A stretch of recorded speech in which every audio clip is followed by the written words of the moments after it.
ከሰው ልጆች ውስጥ እስከ ቁርጭምጭምቱ ድረስ ብቻ ላብ ውስጥ የሚነከር ሰው ይኖራል። ከሰው ልጆች ውስጥም እስከ ጉልበቱ ድረስ ላብ የሚይዘው የላብ ጎርፍ ውስጥ ገብቶ የሚቆም ይኖራል። ከሰው ልጆች ውስጥም እስከ ሱሪ ካበቶ ማሰሪያ ሽርጥ ማሸረጫ ስፍራው ወገቡ ድረስ ላብ የሚይዘው የላብ ጎርፍ ውስጥ የሚገኝ ሰው ይኖራል። ከሰው ልጆች ውስጥ እስከ አፉ ድረስ ላብ የሚውጠው ሰው ይኖራል አለይሂ ሰላቱ ወሰላም።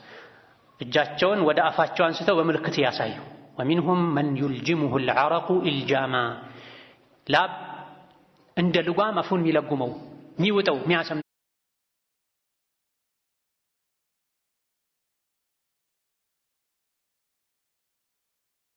ሰው ይኖራል።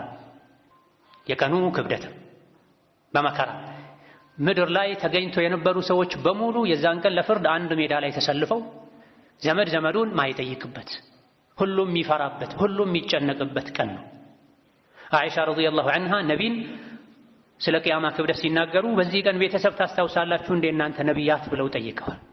የፍርዱ ሜዳ ላይ ሥራትን ሲሻገሩ የሥራ መዝገብ ሚዛን ላይ ሲመዘን በእንደዚህ ዋና ዋና አስቸጋሪ ሰዓታት ላይ ነቢያት እንኳ ቤተሰባቸውን እንደማያስታውሱ መልሰውላታል። ነፍስ ሁሉ ራሴ በዳንኩ የምትልበት ቀን ነው። በዛ ቀን የሰው ልጆች እርቃናቸውን የፍርዱ ሜዳ ላይ እንደሚሰለፉ ነቢዩ ዓለይሂ ሰላቱ ወሰላም ሲናገሩ አይሻ ያ ረሱላላህ ወንድና ሴት አንድ ሜዳ ላይ ሆነው አንዱ ሌላኛውን እያየ እርቃናቸውን ወንድና ሴት አንድ ሜዳ ላይ እንዴት ይቆማሉ ብለው አይሻ ሲጠይቁ ነቢዩ መልሳቸው ምን ነበር? የቁርአን ቃል ነበር መልሳቸው። ሊኩል እምሪኢን ሚንሁም የውመኢዚን ሸእኑን ዩግኒህ።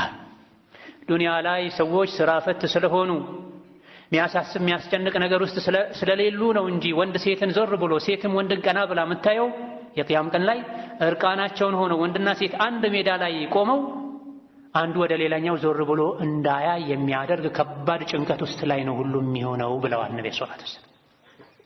ወንድ ሴትን ሴት ወንድን አጠገቡ ሆነው እርቃናቸውን ሆነው አንዱ ሌላኛውን እንዳያይ ያደርጋል የቂያም ቀን መከራ ያለው። የውሙል ቂያመቲ ለው ዐሊምተ ቢሀውሊሂ ለፈረርተ ሚን አህሊን ወሚን አውጣኒ የውሙን ተሸቀቀት ሰማኡ ሊሀውሊሂ ወተሺቡ ፊህ መፋሪቁል ዊልዳኒ። የቂያም ቀን ቢገባህ ብታውቅ ኖሮ መከራውን ልኩን ብትረዳው ኖሮ ሕይወት በቃኝ ብለህ ከልጅና ከቤተሰብ ከሀገር ሸሽተህ ጫካ ገብተህ ዒባዳ በማድረግ ታሳልፍ ነበረ። የቂያማ ቀን ከክብደቱ የመጣ ግዙፉ ትልቁ ሰማይ ተሰባብሮ ተሰነጣጥቆ የሚወገድበት ቀን ነው። የቂያም ቀን ከክብደቱ የመጣ ምንም የማያውቁ ሕፃናት መሃል አናታ